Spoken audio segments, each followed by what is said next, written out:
राधे कृष्ण दोस्तों ये केवल एक कहानी नहीं है बल्कि धर्म के प्रति जागरूकता की मिसाल है। ये एक ऐसी हिंदी कहानी है जिसमें आपकी सनातन धर्म के एक रहस्यमय श्राप के बारे में धारणा साफ होगी।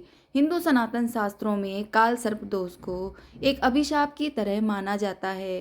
काल सर्प दोष हिंदू सनातन शास्त्र के मुताबिक व्यक्ति की कुंडली में ग्रह नक्षत्रों के योग से प्राय कुछ न कुछ शुभ और अशुभ योगों का प्रारंभ होता रहता है।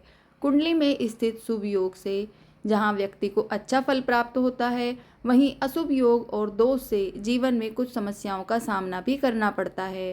काल सर्प दोष को शापित माना गया है। दरअसल हिंदू सनातन शास्त्र के जानकारों का कहना है कि काल सर्प दोष के अशुभ प्रभाव से शारीरिक, मानसिक और आर्थिक परेशानियों का सामना करना पड़ता है।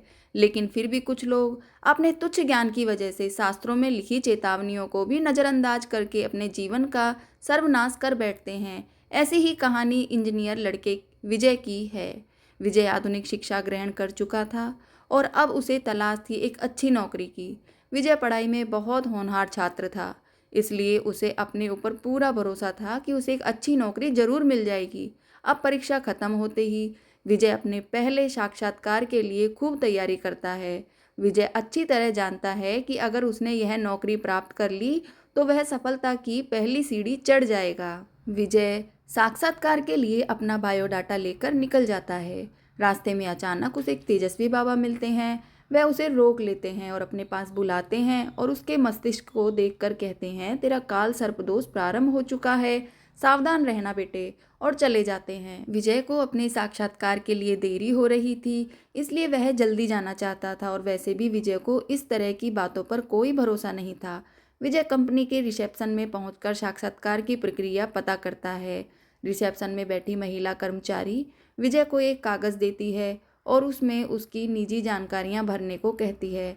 विजय कागज़ लेकर उसमें जानकारियां भरने लग जाता है। विजय के साथ साथ और भी प्रतिभागी साक्षात्कार में हिस्सा लेने आए हुए थे। कुछ ही समय में सभी अपनी अपनी जानकारियां भर के कागज़ रिसेप्शन में जमा कर देते हैं। घंटी बजते ही साक्षात्कार का दौर प्रारंभ हो जाता है। एक एक करके सभी प्रतिभागियों को साक्षात्कार अधिकारी अपने चैम्बर में बुलाते हैं और सभी से कंपनी के कार्य से संबंधित प्रश्न पूछने लगते हैं। और कुछ घंटे साक्षात्कार चलते ही अधिकारियों को मानसिक थकान होने लगती है। फिर भी वह साक्षात्कार जारी रखते हैं और इसी बीच बारी आती है विजय की। अधिकारी कई घंटों से एक ही तरह के सवाल पूछ पूछ कर थक चुके थे, इसलिए विजय के आते ही वह अपने सवाल बदल देते हैं और विजय से उसके निजी जीवन से संबंधित कुछ तीखे सवाल करते हैं। विजय के माता पिता का तलाक हो चुका था। यह बात विजय किसी को बताना पसंद नहीं करता था, लेकिन साक्षात्कार अधिकारियों के सामने उसे यह बात बतानी पड़ती है और इसी बात पर जब अधिकारी विजय को अपमानित करते हैं तो उसे गुस्सा आ जाता है और वह अधिकारियों के मुंह पर अपना कागज फेंककर साक्षात्कार चैम्बर से बाहर निकल आता है। विजय ने साक्षात्कार की बहुत तैयारियां की थी, लेकिन अधिकारियों के ऐसे रवैये से उसका मनोबल टूट जाता है और वह सोच लेता है कि अब वह किसी भी साक्षात्कार में नहीं जाएगा। विजय अपने गांव लौट जाता है। उसके पिता ने उसकी मां का साथ पहले ही छोड़ दिया था, लेकिन उसकी मां गांव में अकेले रह रही थी। विजय गांव पहुंचता है और कुछ ही पल में उसकी मां समझ जाती है कि उनका बेटा दुखी है। वह अपनी मां से बिना कुछ कहे घर के अंदर चला जाता है। कुछ दिनों बाद विजय का मानसिक तनाव बढ़ने लगता है। विजय को अकेले रहने की आदत पड़ जाती है। देखते देखते एक साल गुजर जाता है। विजय अपने कॉलेज के सभी दोस्तों से बात करना बंद कर चुका था। विजय की हालत बदतर होते देख उसकी मां को चिंता होने लगती है। वह उसे मनोवैज्ञानिक ज्योतिष आचार्य के पास ले जाती हैं। हालांकि विजय वहां नहीं जाना चाहता था, लेकिन अपनी मां के जबरदस्ती दबाव देने पर उसे वहां जाना ही पड़ता है। ज्योतिषाचार्य विजय की कुंडली देखते ही अपनी आंखें बड़ी कर लेते हैं और कहते हैं, बेटा, तुम्हारी कुंडली में तो अद्भुत काल सर्प दोष है। अपनी माँ की भक्ति की वजह से तुम अब तक जिंदा हो, क्योंकि तुम्हारे जीवन में काल की दस्तक हो चुकी है और वह तुम्हारा भविष्य खाने के लिए तैयार है। विजय को इन सब बातों में कोई रुचि नहीं होती।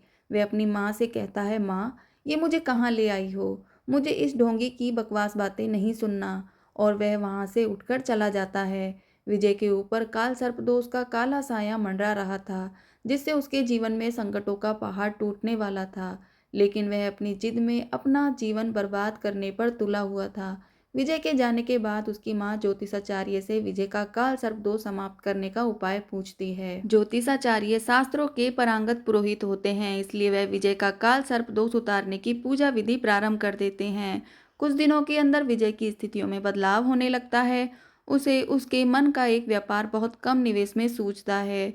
वह अपना काम जमा लेता है और धीरे धीरे उसका दिमाग स्थिर होने लगता है। विजय के काल सर्प दोष हट चुका था।